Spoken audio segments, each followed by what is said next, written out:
Hi, I'm Mike from Craft Supplies USA, and today we're going to show you how to turn a kitchen spatula. It's a really fun, easy project that requires minimal tools, and you can use some cheap scrap wood to get you started.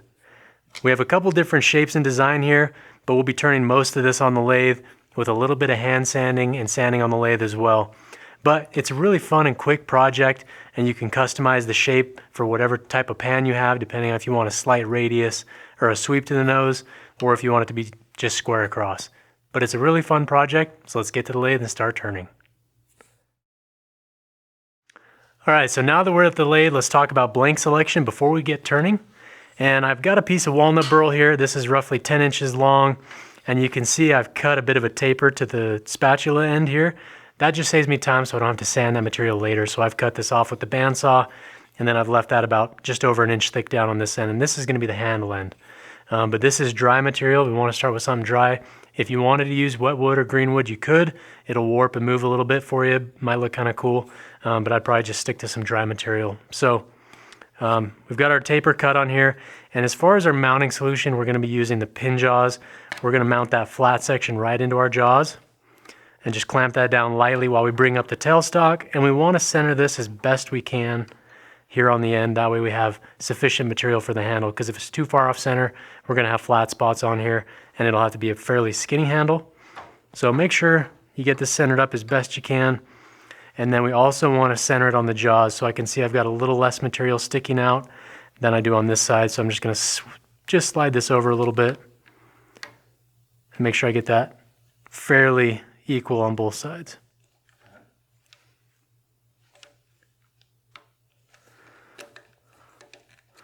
Once we have that locked down, we got our tailstock locked in place, make sure everything's nice and tight, and then we can set up our tool rest. Obviously, for the orientation of this blank, this is how this piece is sitting right now. So we will be turning the entire exterior here. We've cut our taper for the flats of our spatula, but we will be sanding these later. So right now what we want to do is rough this down, get that bulk of the material out of our way, and start shaping our handle, getting any detail or any additive decorative designs you want on the handle as well. So the other thing too, our tool we'll be using, we're just going to be using a 1-inch skew. This is going to be a great tool for this project. As far as rolling the bead, I might go to my spindle gouge because I'm a little bit cleaner with that tool for the bead, but for the most part we'll be using the skew.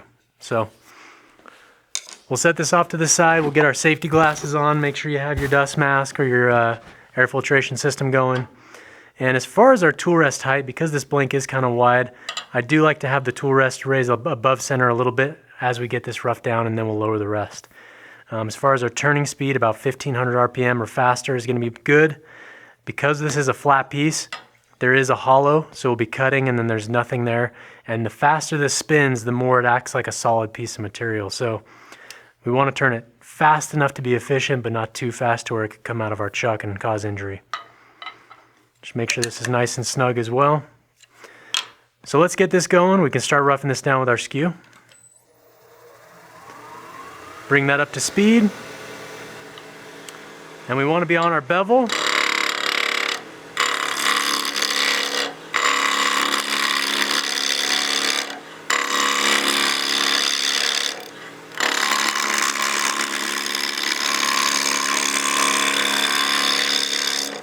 You can see we're getting really good shavings off that skew. That's going to be leaving us a really fine surface behind.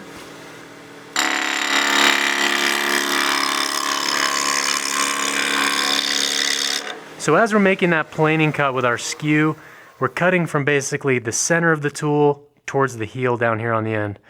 That's going to keep us from getting a catch. We're riding the bevel as well, and I've got that handle nice and low on my hip.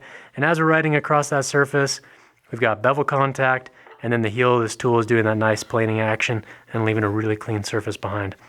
If I start rotating that tool down a little bit, I'm going to engage the top or the tip of the tool, and that's going to cause a catch on it. So we want to make sure we have that rotated over a little more towards a 45. That way we're cutting on the bottom half of our wing.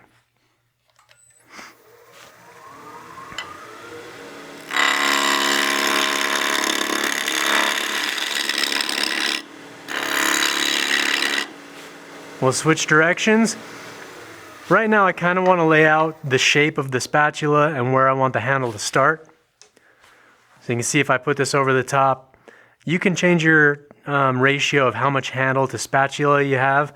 But I'm going to start curving this down about right here. That way I can throw a nice decorative bead and then have plenty of handle. So keep in mind as far as your design choices where you have the handle start and end. But you can see we've started to round this down. We're going to get rid of this material here and start rounding this out. But it's interesting, as we're using the skew, because we're cutting on solid material, then there's a big hollow where the flat is and the tool's not on the bevel anymore, and then picking that up, that's where we're getting all that extra noise from, because it's kind of just slapping the tool as it's coming around. And you'll hear that sound change once we get to a full round piece of material here in just a second. Now that we roughed that down as well, I'm going to drop the tool rest just a little bit.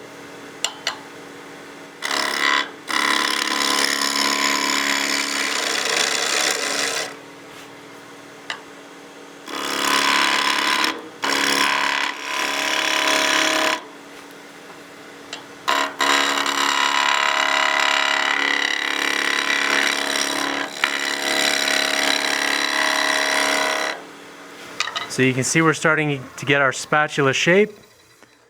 Got that nice curve right here. That's going to go down into our little bead we have and then our handle. Let's keep going. I'm actually going to adjust that tool rest in just a little bit closer to the handle here because that diameter is quite a bit smaller than it is over here.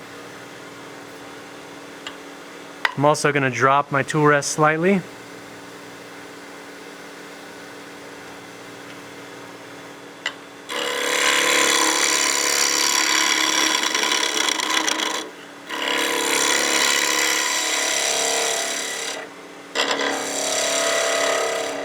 Start getting a bit of taper to our handle.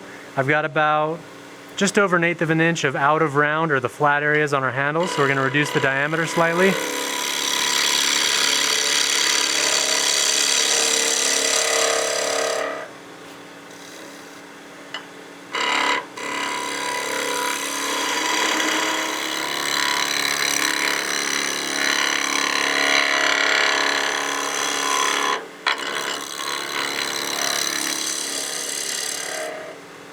And you can hear that sound change of the tool rubbing on the wood now that we're on solid material.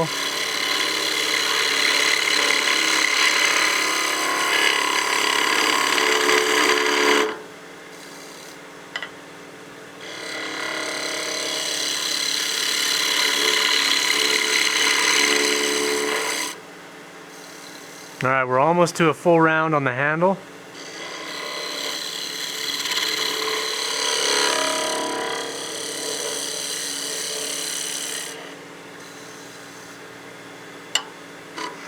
Whenever I start with the skew, I like to keep it right here on that transition of the grind to the flat of the tool. I'll pick it up there, then I can lift that handle and rotate it, and then start that cut.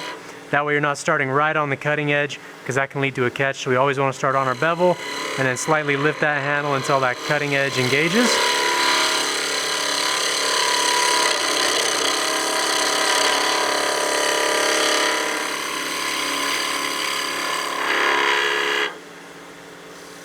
All right, I think we're almost there. I think there might still be a little bit of a flat spot.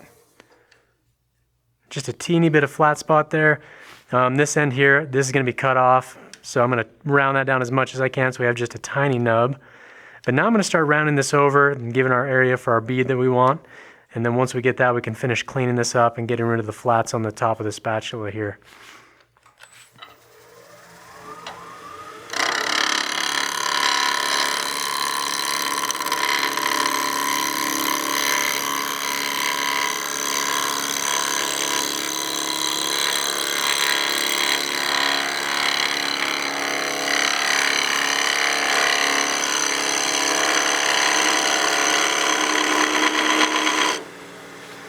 Alright, now I'm going to switch to my spindle gouge, and I'll use this to roll the bead right here. I'm going to give myself some more clearance.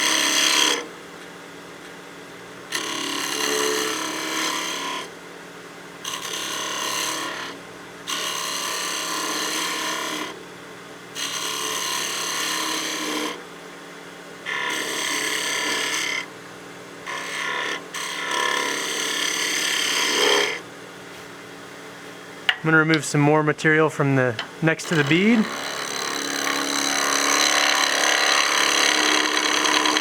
I'm actually going to switch this over to the long point down. Again, we want to ride that bevel first.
There is a little bit of a flat spot on our bead, so I'm going to reduce the diameter of our bead slightly.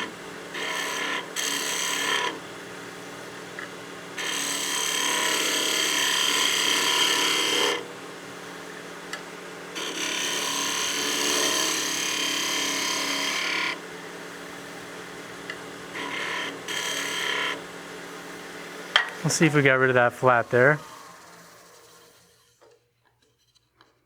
Okay, now I want to reduce the diameter of that handle just a bit. I think it's just a little heavy.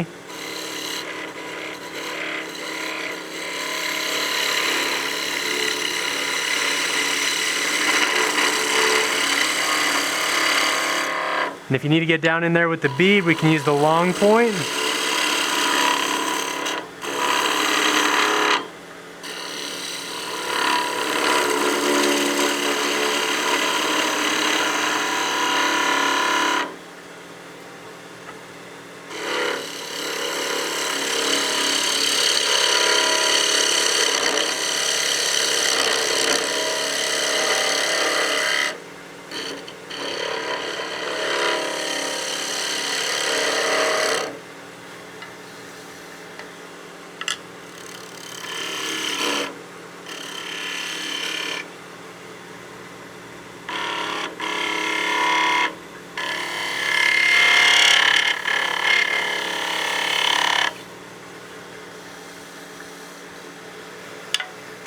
Alright, let's stop the lathe and take a look and see where we're at.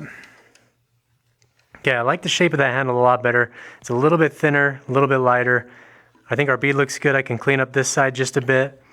I'm happy with our curve that we have here on this that we've cut so far. Now we can start getting the curve we want here, as well as reducing the diameter of this little waste block piece. So our skew's cutting really clean. We've got a nice clean surface because we're doing a slicing cut with that skew. Nice sharp tool. So we just got to clean up this end. We'll do a little bit of work here, and let's keep turning.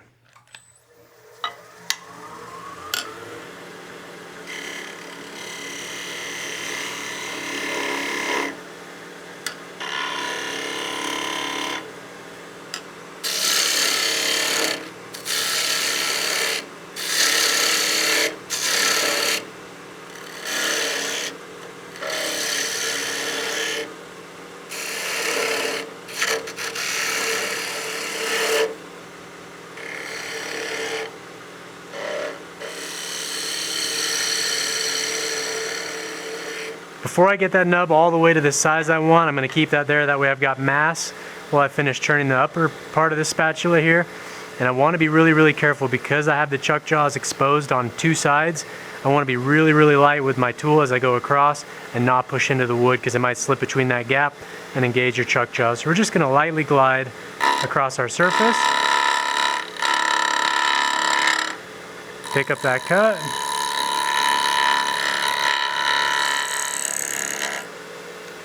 Alright, let's see if we've cut enough off there.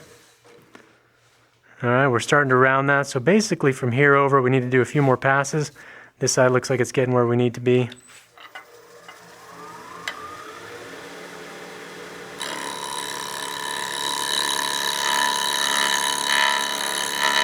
And I'm looking at the horizon of the piece. I'm not looking right at my cutting edge because I want to see that top layer of the wood being removed on my horizon.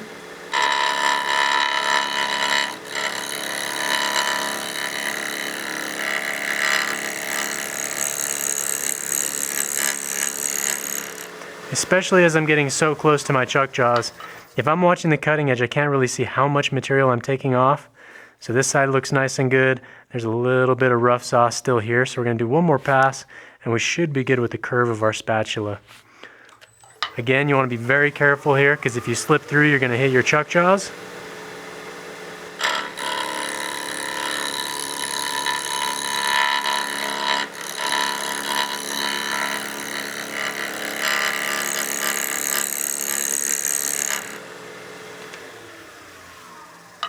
And you can see the cuts we've been getting off there, these shavings, all these super fine curls.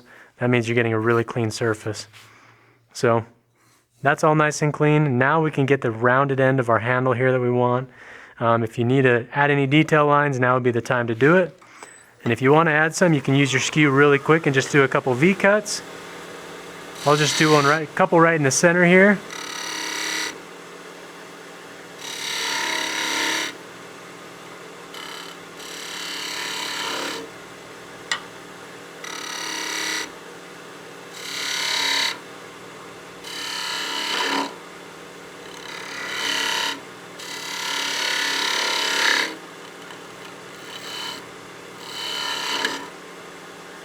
Okay, those look nice.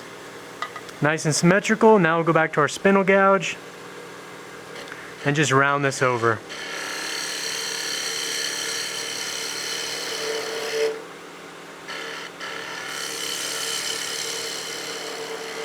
If you've watched our spindle gouge mastery video, these cuts with the spindle gouge are going to be super easy. This is what we covered and practiced in that other video. And I want to get this nub as small as possible, and I don't want to break it off because it will tear out those end grain fibers and leave a really nasty thing we have to sand away. So I'm going to just turn this as small as possible, and then we can cut this off with a handsaw.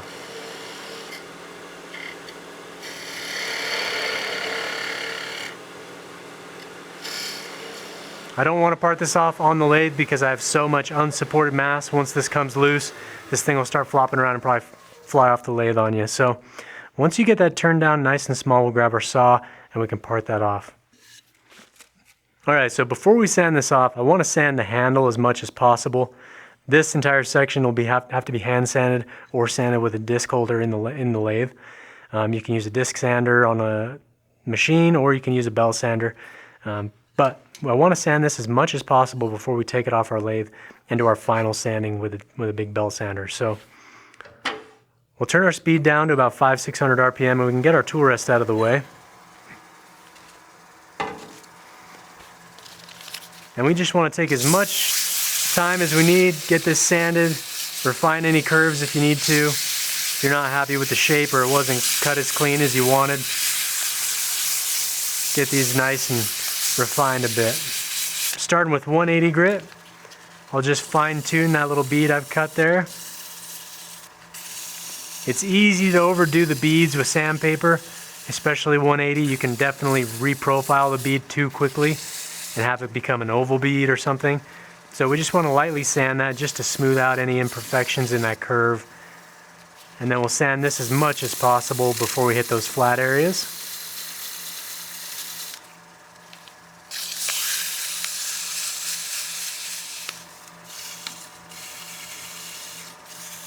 Again, we're sanding at about 500-600 RPM. We don't want to overheat our work surface or our paper, because when that paper gets really hot, all the grit comes off, and the adhesive that keeps the grit onto your paper destroys your paper really quick. So the cooler it stays, the longer your paper will last. Alright.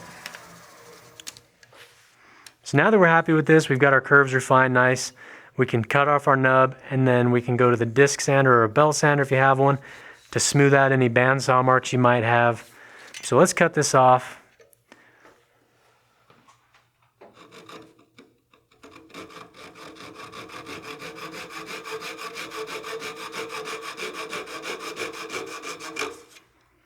Okay.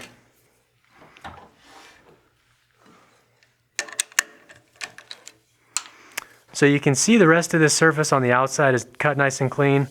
If you wanted to, you could resand this if you didn't cut it clean. Also with your taper you cut on there with your bandsaw, you're going to have these teeth marks in here. So if you do have a big bell sander or a disc sander, you can use that to reprofile and curve it and thin it out if you want to, which is what I'm going to do. I'm going to take this to the bell sander, take about half that thickness out just to thin it up and lighten this up, make it a little bit easier to use. So I'm going to go to the bell sander and I'll be right back and show you just how much we reprofiled this. Alright, so I've just come back in from the bell sander. I thinned that out quite substantially, and then I added that nice radius end on the nose. That way it's a little bit easier to use when you're scraping or sauteing in a pan. So we've got this lightened up the way I want. Now we're ready to finally sand it the way we need to. So there's a couple different methods you can use. I'm going to be using just a disc holder and my keyless chuck on the lathe. Richard Raffin has a really good video on using a big MDF disc and then gluing it, abrasive paper to it that you can use if you don't have a bell sander or things like that.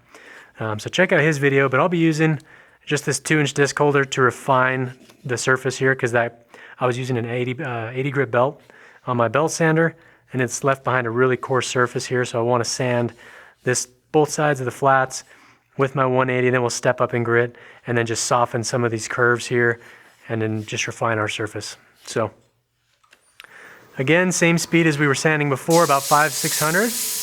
And I'm just going to work this across the flat areas on my piece.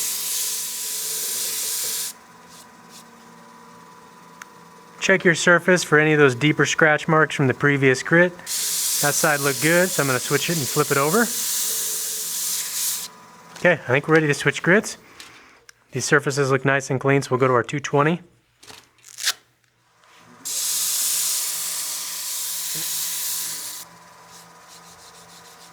I'm also going to sand that little nub we had from our handsaw.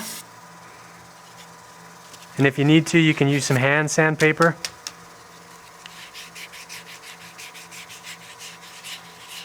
Just use the palm of your hand.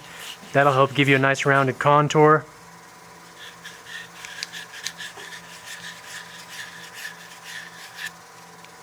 Okay, now it looks pretty good. Alright, so now that we've sanded this whole thing through 320 grit, we're going to get it wet, let the grain raise up and swell up and get really fuzzy, and then we'll sand it again at 320. Because you'll be washing this thing and using it frequently, you don't want to have a bunch of raised grain, because as soon as it does that, people don't want to use it and they're going to put that in the back of their shelf. So we want to get the grain raised and then we can sand that off and make sure it stays nice and smooth even if it gets wet. So I've got a cup of water here and a paper towel. Usually what I'll do is I'll just throw these in the sink, just soak them, get them really nice and wet. But we can do this as well. I've just got a wet rag, plenty of water on here. This is going to raise that grain and swell it up. And that's going to leave that really fuzzy, peachy surface behind you don't like. And you can see how cool that walnut burl is looking. Got a lot of color and figure in this piece. So just make sure you saturate it nice and well. And then we'll just let this air dry just a little bit. That's going to allow those fibers, I can already feel them, it's nice and rough. Really rough surface on here. And then we're going to let that dry for just a few minutes and then we can sand this. Okay, we've let that sit for a minute and this thing is really rough. I don't know if you can pick that up on our audio, but this thing is really rough now. So let's keep sanding it with our 320 grit. And this will clog the paper fairly quickly, so if you have a bristle brush, something to scrub that with, or an air compressor, that's going to help you keep that disc cutting nice and long and maintain the durability of your disc as well. But you can see that because we're sanding wet, it loads up the disc really, really quickly. But that feels nice and smooth now. It feels really good now. Also, that burl's popping really good. We've got some figure in there. I'm really happy to see how this looks when we're done. And I'm also going to sand the edges here because this is really, really rough. So we'll just kind of rock it as we go down the length of the spatula. And then the handle we'll hand sand, which is some sheet paper. But I want to sand as much of the blade as we can with the lathe running because that'll save you a little bit of time. But this is a really fun project. These things sell really good at craft fairs. You know, if you're selling salad bowls as well and you include one of these with the purchase of a bowl or something, that'll help you move some bowls as well. But it's a super quick and cheap project. It doesn't take a lot of time. you spend most of the time sanding and doing the finish work on it and not actually the turning process. So it's pretty quick to make, and they're just really functional and you use them all the time.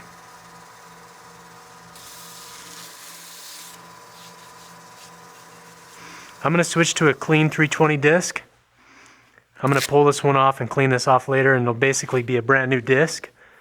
But just for time's sake, I'll throw a new one on.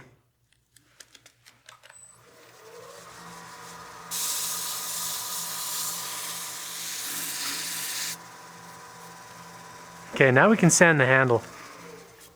So we'll get our paper, fold this back over, and we'll just sand this by hand.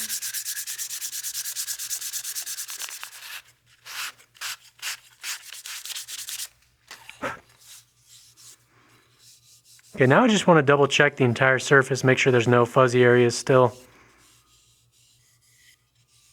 It feels pretty good. I got just a little bit of a spot right here. I'm going to sand one more time.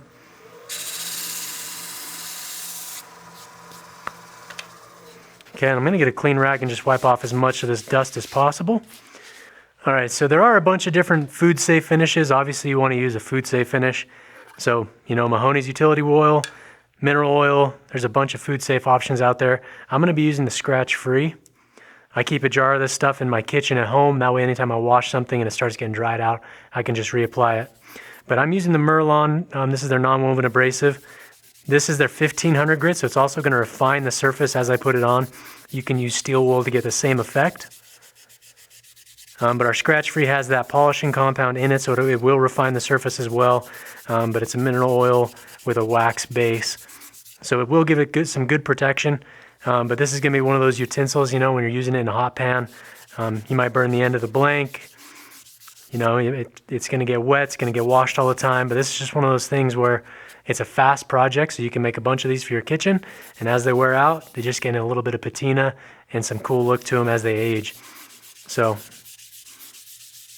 can see that Scratch Free with the oil in there is really bringing out that color in our walnut. If I was doing a bunch of these, like a production batch, I'd probably just have a little tote full of mineral oil. I could just soak these in overnight. That way it would speed up that process as well.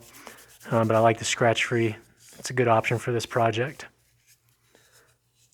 Make sure you get down in around your bead. But you know, it's just a fun project. If you have any scrap wood, you know, lying around, you know, maple, cherry, walnut, whatever you have lying in your shop, you know, if you cut a nice little taper on there, this is a fun project to do. And if it goes bad and you have a catch with the skew, then you can use this as a nice doorstop. So it's a multi-function project. Okay, once we have a good coat of Scratch Free on there and we're happy with that surface, we'll get a clean rag and just wipe off any excess oil and wax. You always want to be mindful to get all the excess wax out of these detail grooves. But the Scratch Free is going to give it a nice protective satin finish, something that looks nice, ready to be used in your kitchen. And you can see it really brings out that grain as well. So, alright, so in this video we covered how to make a fun, functional piece. This is something you can use in your kitchen almost every day, and it doesn't take a lot of specialty tools or any fancy wood to make it work.